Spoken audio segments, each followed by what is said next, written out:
अयोध्या नगरी में वीरकेतु नाम का राजा राज करता था। उसके राज्य में रत्नदत्त नाम का एक साहूकार था, जिसके रत्नवती नाम की एक लड़की थी। वह सुंदर थी। वह पुरुष के भेष में रहा करती थी और किसी से भी ब्याह नहीं करना चाहती थी। उसका पिता बड़ा दुखी था। इसी बीच नगर में खूब चोरियां होने लगी। प्रजा दुखी हो गई। कोशिश करने पर भी जब चोर पकड़ में न आया तो राजा स्वयं उसे पकड़ने के लिए निकला।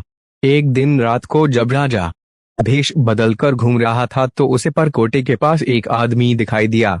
राजा चुपचाप उसके पीछे चल दिया। चोर ने कहा, तब तो तुम मेरे साथी हो, आओ मेरे घर चलो। दोनों घर पहुंचे।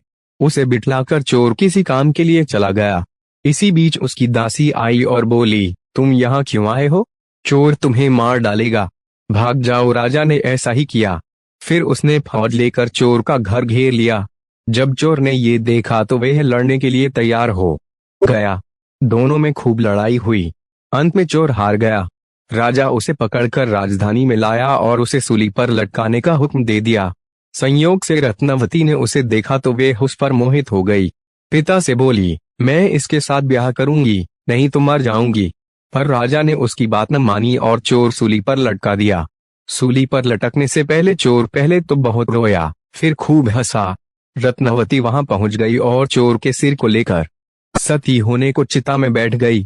उसी समय देवी ने आकाशवाणी की, मैं तेरी पति भक्ति से प्रसन्न हूँ, जो चाहे सो मांग। रत्नवती ने कहा, मेरे पिता के कोई पुत्र नहीं है, सो वर दीजिए कि उनसे 100 पुत्र हों। देवी प्रकट होकर बोली, यही होगा, और कुछ मांगो। वे बोली, मेरे पति जीवित हो जाए। देवी ने उसे जीवित कर दिया। दोनों का विवाह हो गया। राजा को जब यह मालूम हुआ तो उन्होंने चोर को अपना सेनापति बना लिया। इतनी कहानी सुनाकर बेताल ने पूछा, हे राजन, यह बताओ कि सूली पर लटकने से पहले चोर क्यों तो जोर जोर से रोया और फिर क्यों हंसते हंसते मर गया? राजा ने कहा, रोया तो इसलिए कि वह राजा रत्नदत्त का कुछ भी भला न कर सकेगा। हंसा इसलिए कि रत्नवती बड़े बड़े राजाओं और धनिकों को छोड़कर उस पर मुग्ध होकर मरने को तैयार हो गई। स्त्री के मन की गति को कोई नहीं समझ सकता। इतना सुनकर बेताल गायब हो गया और पेड़ पर जा लटका। राजा फिर वहां गया और उसे लेकर चला तो रास्ते में उसने यह कथा कही।